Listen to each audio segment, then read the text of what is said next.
يا أيها الذين آمنوا إذا نودي للصلاة من يوم الجمعة فاسعوا إلى ذكر الله وذروا البيع ذلكم خير لكم إن كنتم تعلمون. الحمد لله رب العالمين، والصلاة والسلام على سيدنا وحبيبنا محمد وعلى آله وأصحابه أجمعين. ئیمانداران و خواناسانی زۆر بەڕێز، ژیانی دنیا بۆ هەر یەکێک لە ئێمە زۆر کورتە، بەداخەوە زۆر شت هەیە، ئینسان تەمەنێکی زۆری بەڕێ کردووە، ئەمجا تێیدەگا و لێ حاڵی دەبێ. زۆر جار ئەسەف و حەسرەت دەخوازین کە خۆزگە پێشتر لەم بابەتانە تێبگەیشتمایە، بەڵام بەشێکی زۆری تەمەنم ڕۆیشت، ئەمجا تێگەیشتم ئەم بابەتە ئاوایە. خوای پەروەردگار ڕەحمی پێکردووین ئەگەر خۆمان وریابین بۆ ئەوەی بە حەسرەتی ڕابردووەوە نەژین، کە ئێمە فریان ناکەوین تەمەنجارێشکە بجێڕینەوە بۆ دواوە هەڵەکانمان چاکەینەوە. خوای پەروەردگار ئەزموونی تەواوی پێغەمبەرانی لە قورئانە بۆ باس کردوین. لە سوورەتی ئەلەنعامدا خوای پەروەردگار باسی کۆمەڵێکی زۆر لە پێغەمبەران دەکا. لە ئایەتی 90 تا لە کۆتاییدا دەفەرمێ فەبیهوداه مقتەدیه، بە شوێن ڕێبازی ئەو پێغەمبەرانە بکەون سەلامی خۆیان لەسەر بێ. ئەو پێغەمبەرانە سەلات و سەلامی خۆیان لەسەر بێ منهەجی ژیانی مرۆڤیان پێبووە، ژیانەکەی لە قورئانە بخوێنەوە. ئێمە بەداخەوە زۆربەی کات بەس ژیاننامەی پێغەمبەران بە کورتی و بە پوختی دەخوێنینەوە، بەڵام نا، فەبیهوداه مقتەدیه، ئەبێ هەنگاو بە هەنگاوی ژیانت چاویان لێ بکەی، بە شوێن پێیەکانی ئەواندا بڕۆی. ئەمڕۆ گەنجانێکی زۆر لە وڵاتی ئێمە و لە سەرتاسەری دنیاشدا ناومێدی ڕووی تێکردوون. بە تایبەتی لە کوردستاندا من هەز دەکەم گەنجانێکی زۆرمان هەز بە ناومێدی لە ژیان دەکەن. ئەڵێن کاتێک کە بیرمان کردوێتەوە تەمەنی مێرد منداڵیمان بەشێکی زۆر وات گەنجەتیمان بەسەر چوو، هیچ ئاواتێکی دنیامان نەهاتە جێ، هیچمان بە هیچ نەکرد، گیرفانمان خاڵیە، بێکارین، دەچەوسێندرینەوە. پێت دەڵێم بڕۆ خزمەت قورئان. یوسف پێغەمبەری تێدایە سەلامی خوای لەسەر بێ، یەک سوورەتی گەورە بە ناوی سوورەتی یوسف. یوسف پێیوتین ژیانی من بخوێنەوە لە قورئاندا، وەرە چاو لە من بکە، ئەگەر تۆی گەنج ناومێدی، من 35 ساڵی تەمەنم، 25 ساڵ بۆ 30 ساڵم لە غوربەتە، کەمێکیش لە ماڵەوە هیچ چێژم لە ژیان نەبینی، نزیکی 35 ساڵی تەمەنم کە گەنجەتیم خەریب و تەواو دەبوو، هیچ خۆشیەکم لە ژیان نەبینی، بەڵام نەڕووخام، بەڵام پشتم بە خوای پەروەردگار قایم بوو، هەمیشە چاوم لە ئاسۆیەکی ڕوون بوو، 5 ئامانجی گەورەم لە ژیانە لەبەرچاو بوو، بە پشتیوانی خوا بە هەر 5یان گەیشتم. لە وتارەکانی ڕابردوودا لە خزمەت یوسف پێغەمبەردا سەلامی خوای لەسەر بێ باسی منهەجی ژیانی ئینسانمان کرد. ئەمڕۆ باسی ئەوە دەکەین هەل لە سوورەتی یوسفدا لەوەی کە ڕابردوو باسمان کردووە با بە سەریاتێ نەپەڕین. جیاوازی نێوان مرۆڤی گەورە و مرۆڤی بچووک چییە؟ لە یەک ماڵدا لە پشتی یەک باوکەوە لەسەر یەک سینی نان خوراوە دوو جۆر مرۆڤ هەیە، مرۆڤانێکی زۆر گەورە، مرۆڤانێکی زۆر بچووک، خولیا بچووک. یەکەم گەورەی تۆی بەڕێز لەگەڵ باوکی خۆتا دەست پێ دەکا. عەرزم کردن ئەم قورئانە زۆر وردە، بەس بە تەرجمەی کوردی حرف بە حرف نا، بە تێگەیشتن لێی بە دیاریەوە ڕابمێنە، جوان جوان لێی ورد بەوە و دەرسی ژیانتی لێ وەرگرە. فەبیهوداه مقتەدیه، اقتیدا بە پێغەمبەران بکە. یەکەم دەرس پێمان دەڵێ ئەگەر دەتەوێت گەورە بی، ڕازگۆ بە لەگەڵ باوکتدا. ئەی گەنجی بەڕێز، گەورەی تۆ، سەرفرازی تۆ خاڵی یەکەم لە ناو ماڵی خۆتانەوە دەست پێ دەکا. لە ناو یەک ماڵدا دوو جۆر ئەولاد هەیە، یوسفێکی ڕازگۆ، چونکە ڕازگۆیە لەگەڵ باوکیە، ئەوەی لەگەڵ باوکیا ڕازگۆ نەبێت دڵنیا بە لەگەڵ خەڵکی تریشا ڕازگۆ نابێ. کاتێک خەون و خولیایەکی هەیە، خەونێکی خۆش دەبینێ، یەکسەر دەچێتە خزمەت چێ؟ بۆ لای هاوڕێکانی، بۆ لای مامی؟ نا، یەکسەر باوک دڵسۆزترین کەسە. ئەی گەنجی بەڕێز، والله هەموو ڕێکخراوی ئەم سەرزەوێ بۆ ئەوە کار دەکەن ئەمڕۆ باوک بەهای نەمێنێ لە ماڵدا. جا کە باوک حرمەتی نەما لە ماڵدا ئەو خێزانە دڵنیا بە هەڵدەوەشێ، ئەبێتە دایک سالاری و ژن سالاری و خوشک سالاری و نازانم چی، ئەو هەموو سالارە وەکو ئەم حیزبانی کوردستان یەکتر دادەپڵۆسن. بۆیە ماڵەکانیشمان وەکو حیزبەکانی لێدێ، با ماڵ بەهای بمێنێ. باوک قودوەی ماڵە، هیچ کەسێک بە ئەندازەی باوک دڵسۆزی ئەولادەکەی خۆی نییە. بەڵام یوسف گەورەیە، بۆیە ئەوەی کەوا بینیوێتی یەکسەر بۆ باوکی باز دەکا. ئیذ قال لأبيه باوک کە دڵسۆزەکەم ئینی ڕەئەیت ئەحەد عەشەڕە کەوکەبەن وەالشەمسە وەالقەمەڕ ڕەئەیتهم لی ساجدین. ئەو خەونەم بینیوە. باوکیش بەڕاستی دەبێ باوک بێ. زۆر کەس هەیە بەچکەی زۆری دەبێ، بەڵام ڕێزیم هەیە بۆ خۆم و بۆ ڕووی یەک بەیەکی جەنابتان بەو خوایە هیوا هەیە سیفاتی باوکایەتی تێدا نییە. باوکیش دەبێت گوێگر بێ بۆ ڕۆڵەکەی. ناڵێ ڕۆڵێکیان کوڕشتیوە هەر باس مەکە، جاوە کەی خەونە ئەوە هاشە و باشەیە، 11 ئەستێرە و مانگ و خۆر کوڕنووشیان بۆ بردم. تخواوە قسەیە نا باوک دەڵە ڕۆڵەگیان تۆ عاقیبەتت خێر دەبێ، تۆ خەونێکی گەورەت بینیوە، دوا ڕۆژت خێر دەبێ بیشارەوە ئەمە بۆ براکانت باز مەکە. لا تقصص رؤياك لإخوتك غلط وای بخوێنەوە على إخوتك لا تقصص ڕۆژ ڕە ئامۆژگاریت دەکەم وریای خۆت بە ئەوێ باوکیش ئەوە بە ئەولادەکەی بڵێ هەموو ئەو کەسانەی لە دەورتن دڵسۆزت نین. مەڵێ من باشم یوسف تۆ کوڕێکی باشی، بەڵام واژ مەزانە دنیا ئەوەی لە دەورت بێ هەمووی خەڵکی باشە. لا تقصص يعني لا تخبیر نییە، سەیری وردی قورئان کەن. قیسەس ئەوەیە ورد و درشتی ژیانت بۆ هەموو کەس باز مەکە. على إخوتك فەرموو نەیفەرموو لی ئیخوەتیکە بۆ براکانتی باز مەکە، نە کارێکی وا مەکە براکانت حەسوودیت پێبەرن و ناخیان بجوڵێ بەرامبەرت. بە من و تۆشی وت حتا براکەی خۆت کارێکی لەبەر چاو مەکە کە غیرەی بجوڵێ بەرامبەرت، چونکە ئەم شەیطانە لەناو نەفسی ئینسانە بەردەوام دێو دەچێ، هانی دەدا بۆ خراپە. على إخوتك تۆش قەت براکانت غیران مەجوڵێنە بەرامبەرت. جارجار خۆت بشکێنەوە، خۆت بچووکەوە، هەموو شتی خۆت ئاشکرا مەکە، تەقسوز مەی جوڵێنە، با براکانت حەسوودیت پێ نەبن. باوکیش دەبێ ئاوا بێ، کەواتە کوڕی یەکەم کوڕێکی شارەزا دڵسۆز ڕازگۆ لەگەڵ باوکیە. هەل لەو ماڵەدا دەبرایتر درۆزن لەگەڵ باوکیاندا، خاڵی شکستی دەبرا پشت و پەنای یەکتر، هەموو شتێکیان لەگەڵ یەکترا ڕاز بوو، بەڵام لەگەڵ باوکیانە درۆزن بوون. بۆیە دوا ڕۆژی دەبرا خەجاڵەتی بوو. هەر کەسێ لەگەڵ باوکی خۆیان ناڕاست بێ دڵنیا بێ عاقیبەتی شکست دەبێ. سێ درۆی گەورەیان لەگەڵ باوکیان ناکرد، وتیان یوسفی برامان با لەگەڵ ما بێ یەرتەع وەیەلعەب. باوکە گیان ئامانجمان ئەوەی یوسفیش تۆژە خۆشی ببینێ، گەمە و یاری بکە، لە وەڕزی ماڵ بڕواتە دەرەوە، کەیف بکە. بەڵام لە ناخەوە درۆیان دەکرد، پلانێکیان دانابوو بۆ کوشتن و لەناوبردنی.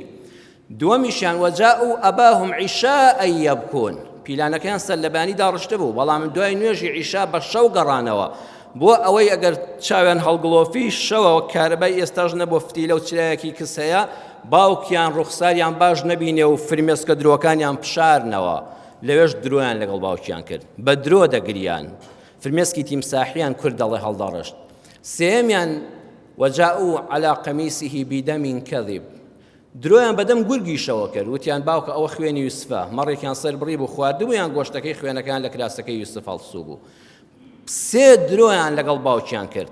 شکستی گەنج لەوێەوە دەست پێ دەکات کە پەیوەندی لەگەڵ باوکیا باش نەبێت، درۆزن بێ لەگەڵ باوکیا عاقیبەتی هەر خەجاڵەتی و سەرشۆڕی دەمێنێتەوە.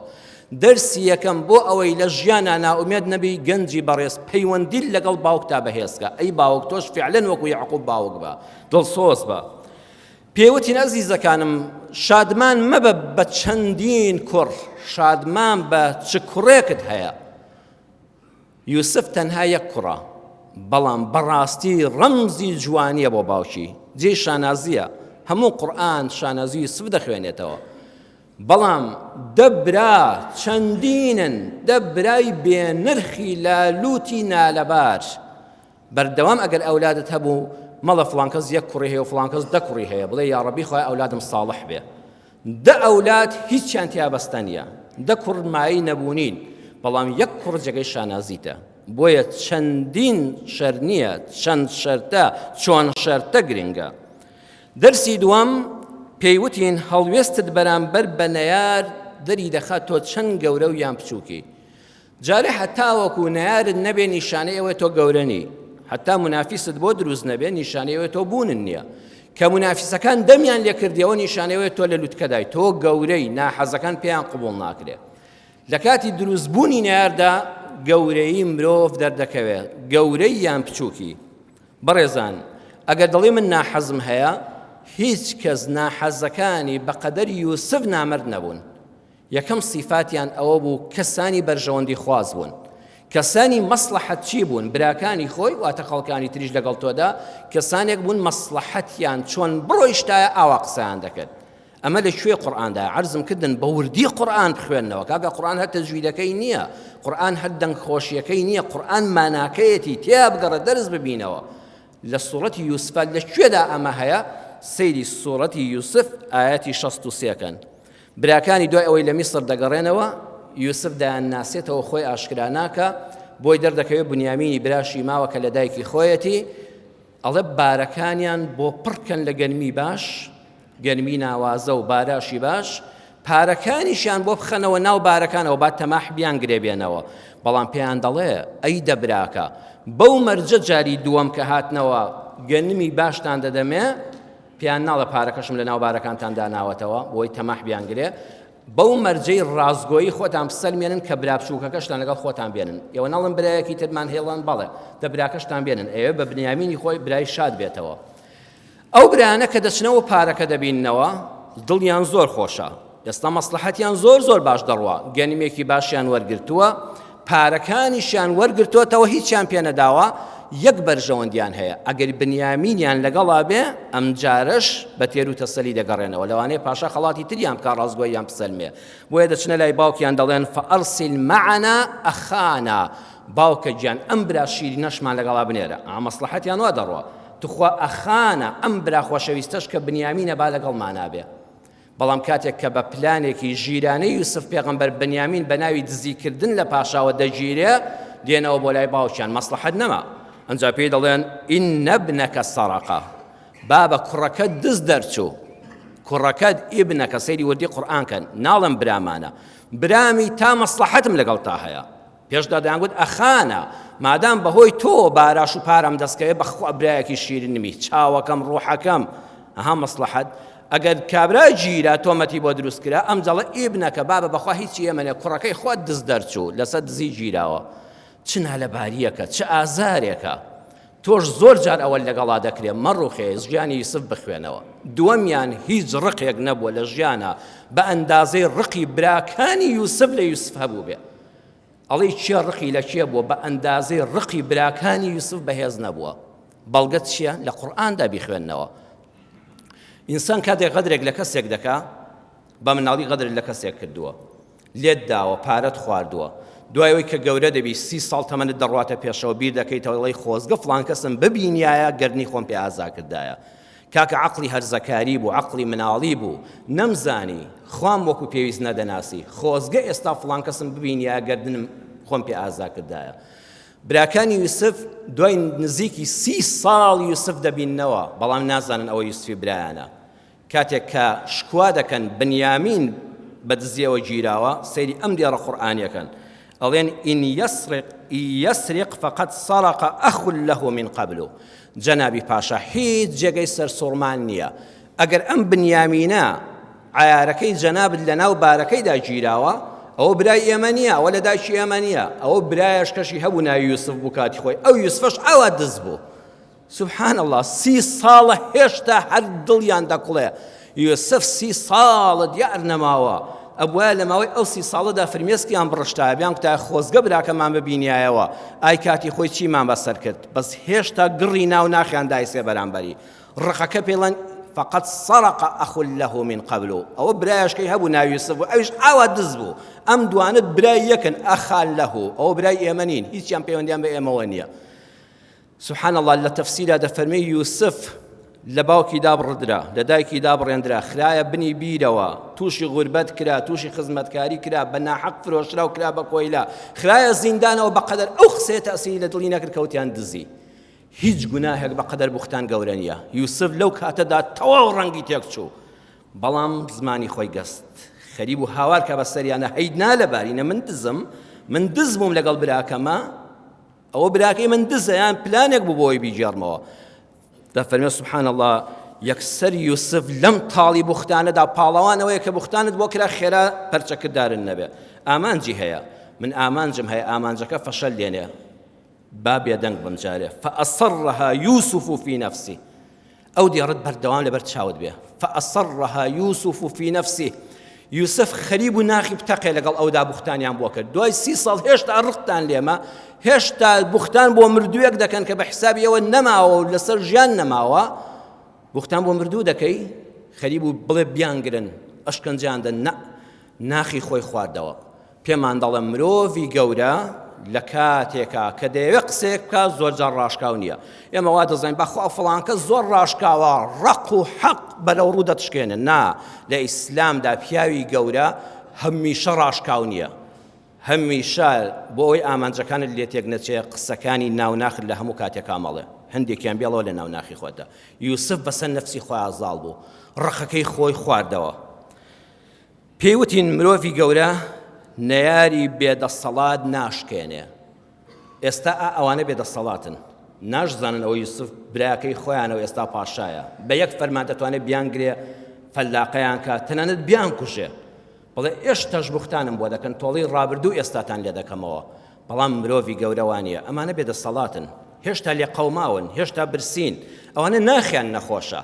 بۆیە فأصرها يوسف في نفسه یوسف لە ناخی خۆیدا قسەکەی خواردەوە لە قورئانە بیخوێننەوە کاتی خۆی فرعون مرۆڤی گەورە ئەوە نیە لەسەر تەختی پاشایەتی بێ هیوا هەیە لەسەر کورسی گەورەی دەسەڵاتە بەڵام زۆ بچووکە فرعون لەسەر بەرزترین تەختی دەسەڵات بوو کاتێ موسا دوای چەندین ساڵ ئاوارەی دەچێ بۆ لای دەڵێ خوای تاک و تەنها ئەڵڵا بناسە تۆ خوانی و خوای هەمومان ڕەبی عالەمین کە ئەڵڵایە یەکسەر پێی دەڵێ وفعلت فعلتك التي فعلت چیم پێ دەڵێ موسا تۆ کاتی خۆی لەبیرتە چ کارێکت کرد قیبتیەکەت کوشت ئەوەی کە کردت کرد و هەڵاتی ها ئینسانەکە خۆی بچوو کردەوە فرعون بچووکە لە جیاتی جوابی داتەوە بڵێ کێ خوایە تۆ چ پێغەمبەرێکی بەڵگەت چییە باسی کای ڕابردوو دەکا کای کۆن بەبا دەکا هەر کەسێکت بینی بەردەوام خەریکی کای کۆن بوو بە بچووشی بزانە مرۆڤی گەورە بەتایبەت کە بەرامبەرەکەی لە شکستا بوو قەت زەربەی لێ نادا با ئەم دەرسە بکەین بەوانەی ژیانمان فأصرها يوسف في نفسه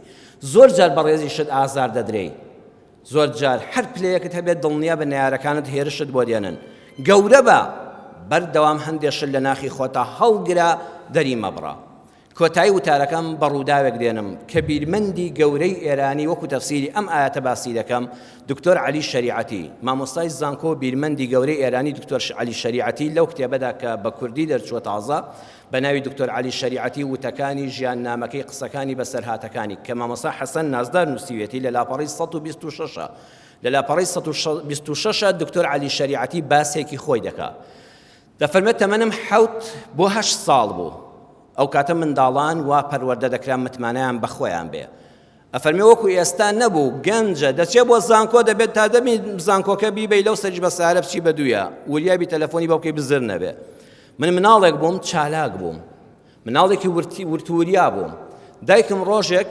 سەبەتەیەکی دامێ ئەو کاتە علاگەت لە دوکانەکان بەکار نەدەهێنرا بۆ پاراستنی ژینگە لە ئێستا باشتر بوو سەبەتەکەم لە ماڵەوە هەڵگرت لەگەڵ 5 تمەن و لیستی داواکاریەکانی دایکم بۆ کڕینی سەوزە چوومە دوکانی حاجی سەبووری کە لە ماڵەکەمان نزیک بوو هەموو ئەو شتانی دایکم نووسی بوونی بای 3 تمەن و نیوی ئێرانی بوو تمەن و نیویەکم باقی وەرگرتەوە بەڵام بە فرسەتم زانی خۆم بە زیرەک زانی حەزم لە کێکێکی کشمیشی و ساردیەکی کانادا بوو بە تمەن و نیوەکە کە ئەوانە گران بوون خواردنی دەوڵەمەندەکان بوون کڕیم و چوون بەرامبەر بە دوکانەکەی حاجی دانیشتم لەسەر زێرابەکەی تاران کە دەڕۆیشتە خوارەوە وەم دەزانی لە کەنارەکانی دەریای ناوەڕاست لامداوە ئەوەندە بە چێژەوە خواردم و چێژم لێبینی بەڵام دوای تەواوکردنی ئەو حرامە ئەو غەشە هەستم بە نائارامی دەکرد کە چوومەوە هەر لە مەتبەخەکە خێرا سەبەتەکەم دانا ڕۆیشتم دایکم بانگی کردم وتی ڕۆڵە عەلی وەرە ئەی کوا باقی پارەکە وتم وەڵا حاجی هیچ پارەی نەدامەوەتی بای ئەوەندەیە بەڵام دایکم بۆڵەیەکی کرد و ئەم زلوفە و ئەم حکومەتە هەر ڕۆژە شت گران دەبێ و لە دوێنەوە چی لێ هات تمەنونیوێک زیاتر شتەکان گران بووە وتم زۆر زیرەکەم دایکمم چۆن خەڵەتاند ڕۆیشتم و لە بیرم چۆوە بەڵام هێشتا قەلەقێک تۆزە لە دڵما بوو سێ چوار ڕۆژێک دوای ئەوە دایکم وتی با بچینەوە بۆ دوکانەکە منیشی لەگەڵ خۆیان برد دایکم بە حاجی دوکانداری وت حاجی سەبووری ئەوە شتەکان گران بوون وتی بۆ کچم بۆ دەپرسی ناوەڵا شت هەر وەک خۆیەتی وتی ئێوە ڕۆژە 5 تمەن منار بای 3 تمەنونی بوو 4 تمەنونیوەکە نەدا بۆ بەعەلی وەمزانی شت گران بووە حاجی کە سەیرێکی کردم یەکسەر وێنەکەی منی هاتەوە بەرچاو کە بەرامبەر بە دوکانەکەی کێک و شەربەت پساردێکم دەخواردەوە بۆیە بزەیەکی کرد و وتی کچەکەم ڕاست دەکەی وەڵڵی ئەو ڕۆژە زۆر سرم قاڵ بوو دوای بیرم هاتەوە باش بوو قسەت کرد زۆر مشتەریم لابوو باقیەکەم نەدایەوە بە کوڕەکەت ئێستا من قەرزارتانم یان پارەکە یان چی هەڵدەگرن بەسەر چاو هەل لە شوێنی خۆم دەڵێ وەکو مناڵێک وشک بووم من دوو تاوانم کرد بوو درۆم لەگەڵ دایکم کرد بوو بوختانیشم بۆ حاجی کرد بوو کە پارەکەی نەداومەوە بەڵام ئەو پیاوە بەتەمەنە ڕۆح سووکە زۆر بە هەڵوێستێکی مەردانە منی لەو مۆقیفە ڕزگار کرد دایکم چوە دەرەوە و باقی پارەکەی وەرگرتەوە من هێشتا لە شوێنی خۆم مشک بووم حاجی سەری هێنایە بنانگوێم وتی عالی ڕۆڵە گیان ئەم جارە میوانی مامی خۆتی بەڵام بۆ جاری داهاتوو باوەڕ ناکەم خەڵک ئاوا میوانداری لێ بکە ئاگاد لە خۆت بێ ئەم جارە میوانی خۆم بی کێک و ساردەکە عایدی خۆم بۆ ڕۆیشت پارەکەم دایەوە بە دایکت بەڵام جاری دووەم فێری غەشکردن مەبە هەموو جار میوانداری ناکرێ ئەڵێ 44 ساڵ بەسەر ئەو ڕووداوەدا کە ئەمە دەنووسێت 44 ساڵە ئەم ڕووداوە لە ژیانمان ڕوویداوە بە حەیاتی فێڵم لە کەس نەکردەوە بڕیارمدا فێر ببم قەت درۆ لەگەڵ کەس نەکەم ئەو لێبوردنەی ئەو پیاوە گەورە ئەگەر لەبەر دایکما بەس زمانی هەڵێنایە بیکوتایە کوڕم کوڕەن نالەبارە چاوم لێ بوو کێک و شەربەتیە خوار لەو بەرەوە پارەکەی ئەوە درۆی بەدەم منیشەوە کردووە بڕواتەن هەبێ ڕەنگە بێ ببوومە بە درۆزنترین مرۆڤ فێر دەبووم تازە دوو سێژ لەو قسەم دەخوارد و تەواو بەڵام ئەو پیاوە گەورە ئەو ڕوح سووکە وەکو شوشەیەکی ناسک بە زەردەخەنەیەکەوە تەئدیبی منی کرد دوای 44 ساڵ ئەو پیاوە گەورە وانەی ڕازگۆی فێری من کرد بەڕێزان با گەورە بین با بچووک نەبین دەرسەکە هەڵدەگرین لە خزمەت قورئاندا بۆ وتاری داهاتوو ئینشاء الله تعالی یا ڕەبی خوای گەورە بمانکەی بە کەسێکی گەورە لە ژیانە یا ڕەبی خوای بەوە گەورەمانکەی کە بەڕێبازی پێغەمبەراندا بڕۆین سەلامی خوا لە هەمویان بێ خوای بەوە بمانکەی بە کەسێکی گەورە کە ڕەوشتەکانمان قورئانی بێ لەسەر ڕێبازی پێغەمبەر بێ صلی الله عليه وسلم یا ڕەبی خوای پەروەردگار لە کردداری کەسە بچووکەکان بمان پارێزی ئەو کەسانی مرۆڤی بچووکن بەشتی هەرزەوە خەریکن خوای هیدایەتی ئێمەش و ئەوانش بدەیت شیفای نەخۆشەکانمان بۆ بنێری یا شافی یا الله شیفای هەموو نەخۆشیەکانمان بۆ بنێری یا شافی یا الله دڵی دڵبەخەمەکانمان خۆشکەی گرفتارەکانمان لە هەموو خەم و مەینەتیەکانی دنیا ڕزگارکەی ئەولادمان ساڵحکە یا ڕەب العالەمین یا ڕەبی خوای مناڵەکانمان ساڵحکەی یا ڕەبی خوایە هەموو ئەو خوێندکارانەی کەوا لە قۆناغی دوانزەدان خوایە دڵی خۆیان و ئێمە و دایک و باوکیان خۆشکەی کە بە ئاواتەکانی خۆیان بگەن خوای پەروەردگار مناڵەکانمان ڕۆڵەکانمان کچ و کوڕەکانمان کە لە قۆناغی دوانزە و چارەنووسی کۆتاییدان یا ڕەبی خوا دڵشادیان کەی و بەختەوەریان کەی ڕەحم بە حاڵی هەموو لایەکمان بکەی ئەوانەش مناڵیان تا ئێستا نییە بە گەورەی خۆت یا وەهاب ئەی بەخشندە مناڵی ساڵحیان پێ ببەخشی آمين آمين والحمد لله رب العالمين يا أيها الذين آمنوا إذا نودي للصلاة من يوم الجمعة فاسعوا إلى ذكر الله وذروا البيع ذلكم خير لكم إن كنتم تعلمون